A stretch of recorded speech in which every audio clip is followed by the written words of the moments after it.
This time around, we're going to finish the brake system on the Dune Buggy.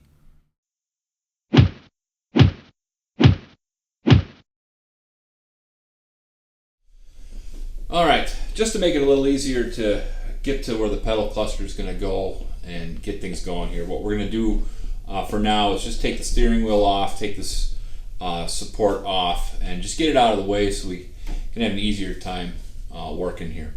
So we're just going to get started on that, and then we'll look at the pedal cluster.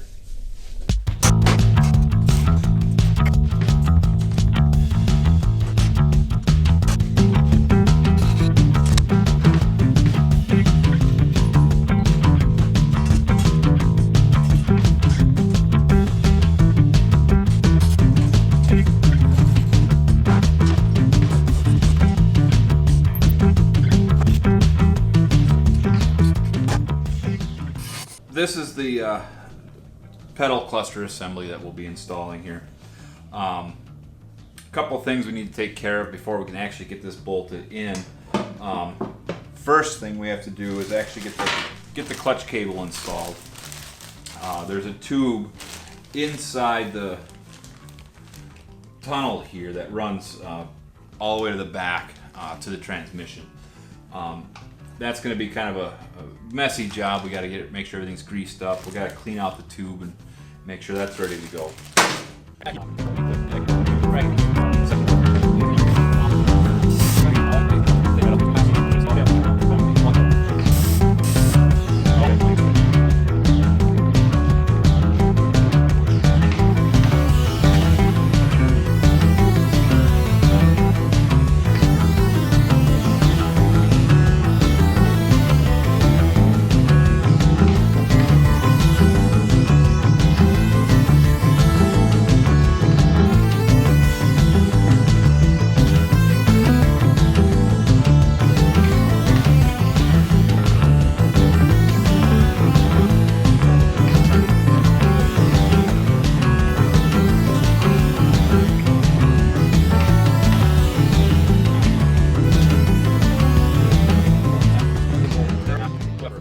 Alright, so with the clutch cable installed, we can now go ahead and get the pedal assembly put together and installed here.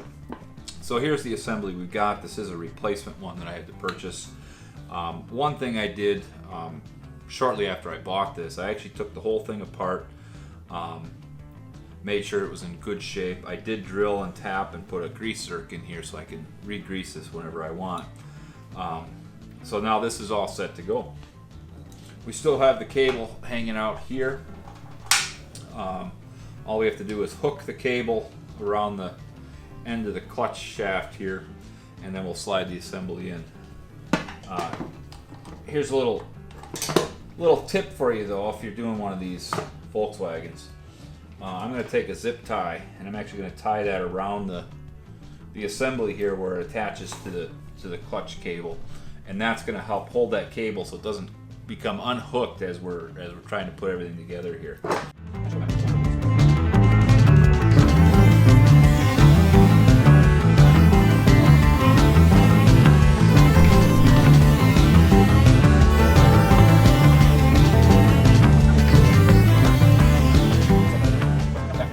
Alright, so to finish up the back end here, the clutch cable is still engaged in the pedal, which is good. Before I actually assemble this, there's a little rubber seal that's going to go on the end of the tube here. So I'm just going to slide that seal on here. So slide that up. It's going to go right over the end of the Bowden tube here. There we go. That'll just help keep water and dust and debris and all that out. Slide our cable in here.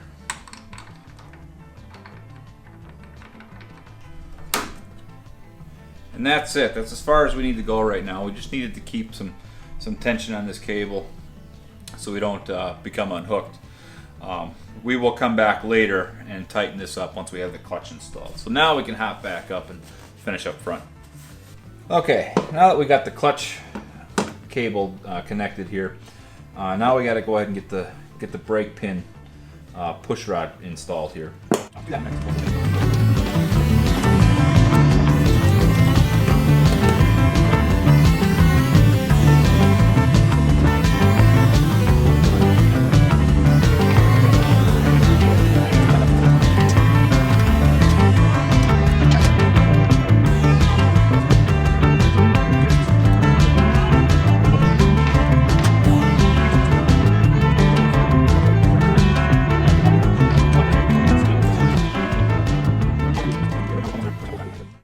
Okay, so now that we've got the pedals all taken care of here, now it's time to actually fill the brake system up with some fluid and start bleeding.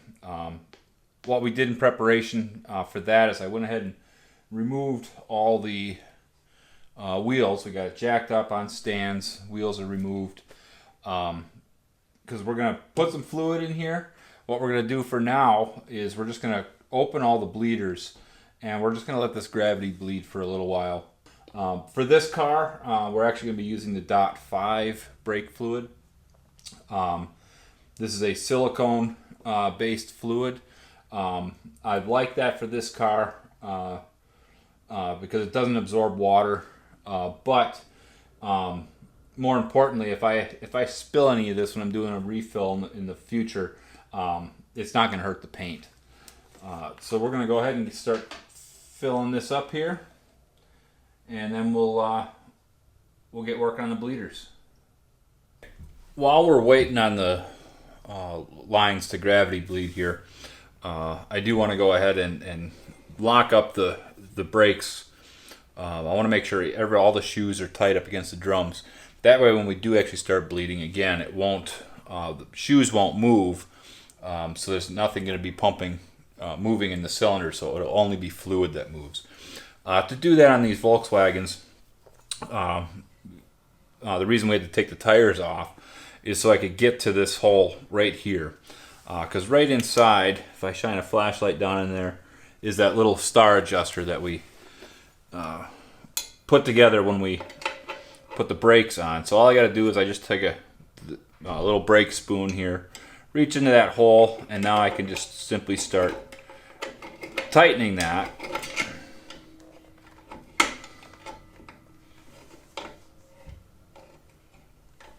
Until I start to get some drag on this.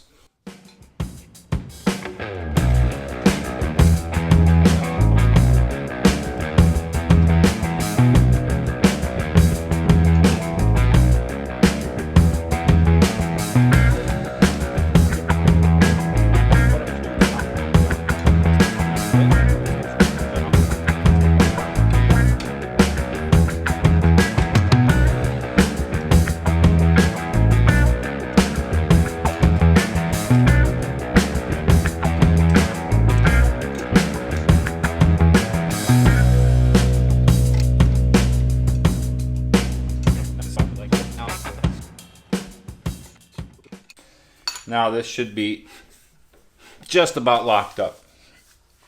So now we're ready to actually start bleeding. What we're going to do, I'm just going to leave the car sit for a couple of hours, let the lines fill up with fluid, and once we've got fluid dripping from each bleeder, then we'll go ahead and start the bleeding process. Alright, so it's been a couple of hours just sitting here, and there is now fluid dripping out of all the bleeders. And if you take a look at the master cylinder here, you can see how much is actually gone. This was full right to the top.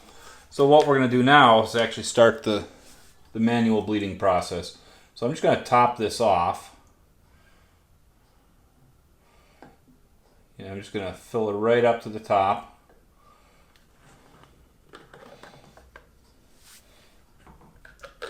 Here goes my first bottle. We'll grab another one here.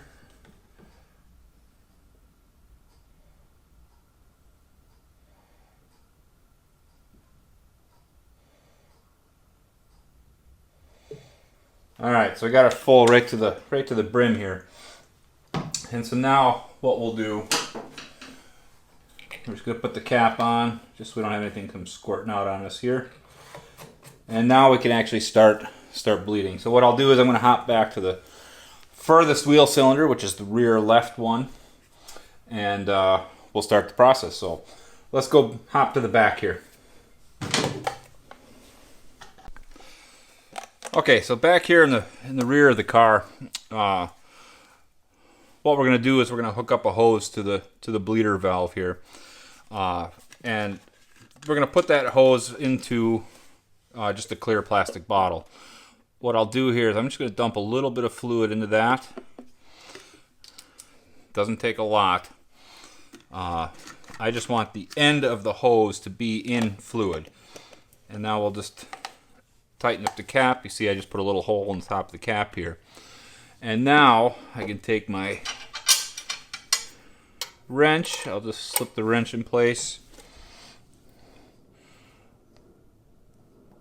Hose is a pretty tight fit, which is good because I don't want any air to leak in here. And we'll slide the hose on there. And now with an assistant in the at the brake pedal, what we'll do is we'll pump, put some pressure on the line, and then I will open the bleeder valve until fluid starts to flow. And then once we actually get this hose full of fluid, we'll just keep going until we stop seeing air bubbles come out. That's the nice thing about using the clear hose here. So let's go ahead and get this started here. So I'll have my assistant sit in the driver's seat, or where the driver's seat would be. And what we'll do is we'll just have the go ahead and press and hold. And then I'm just going to open this until fluid starts to flow, and then I'll close it. And tell the assistant to release. And then press. And then open. And then I'll close it. And then release, press, open, release, press, open, release, press, open, release, press, and then we'll open, and then close that, and then release, press, open. And what I'm watching for is for any little teeny tiny air bubbles that could be in here. Once I stop seeing bubbles here, I'll move to the left side, and we'll do that same process. This may not be the only time I have to do this. We may have to go around 2 or 3 times. And then we'll also, once we let the car sit for a day or two, we'll do it again. So go ahead and press. Open. I still see little micro bubbles. I'll close it, and then we'll say release. And then press. We'll open, close it. I still see a few little air bubbles showing up, and then release, press, open, release, press, open. Okay, so at this point, I'm not seeing a lot of bubbles. There's still a bunch of little micro bubbles showing up in here. But we're going to stop on this side, and we're going to move over to the passenger side, or the driver's side. Alright, so over here on the driver's side, so we're in the left side rear, we're just going to continue that process.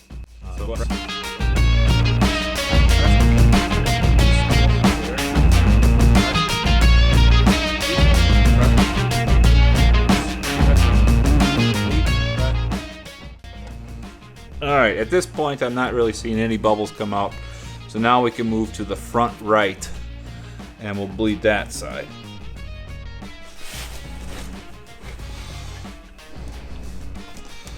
Okay, front right.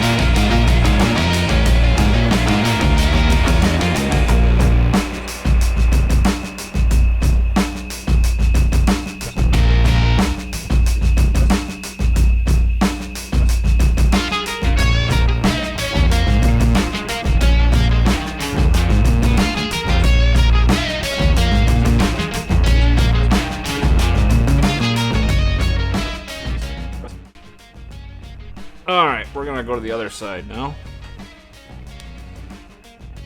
There's still some bubbles coming out of here, but we're going to see if we can relieve all the bubbles on the other side before we come back and finish this one. And now the front left.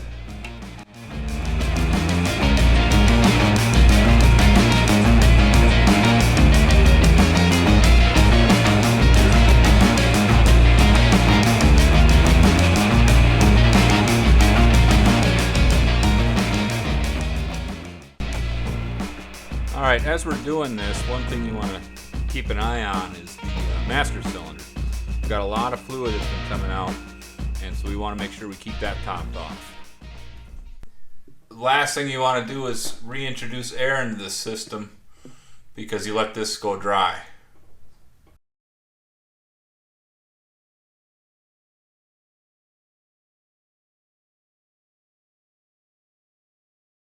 Okay, so after spending the last hour here bleeding the brakes, we kept having air show up in the front system.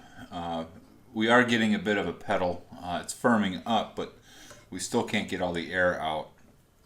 And we've done some investigation here looking for leaks, and we have actually found, if you look right down here at this brake light switch, if we apply pressure to it, there's liquid squirting out. So what's happening here is this switch, even though it's brand new, is damaged.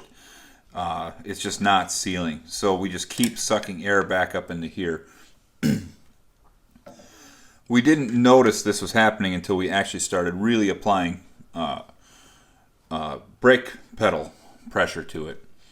And that's when the leak showed up. So luckily my local auto parts store was able to get me a switch, and so now we just have to change that out, and hopefully that's our only leak and only problem. So let's get that switch swapped out here. All right, so after going around to each wheel about 6 or 8 times, we have finally got these brakes bled. There's no air coming out, so we're pretty confident that everything's good to go. The pedal has firmed up and it feels really good.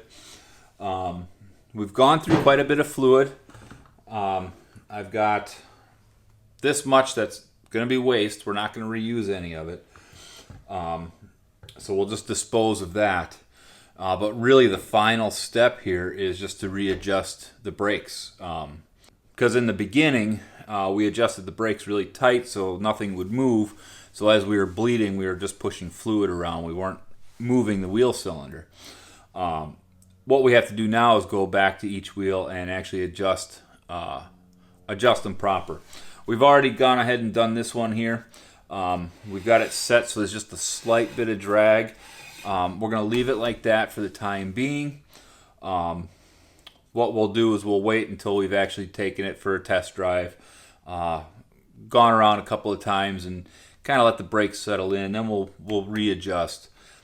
Chances are within the first couple test drives we'll readjust the brakes a few times until we get them setting exactly where we want them to. That's all we got for today. Come back next time. On the next episode we're going to reinstall the front support here for the steering column. There's a little more welding that needs to be done, some final adjustments. And then we can get that painted and ready to go. So thanks again for watching, and we'll see you on the next one.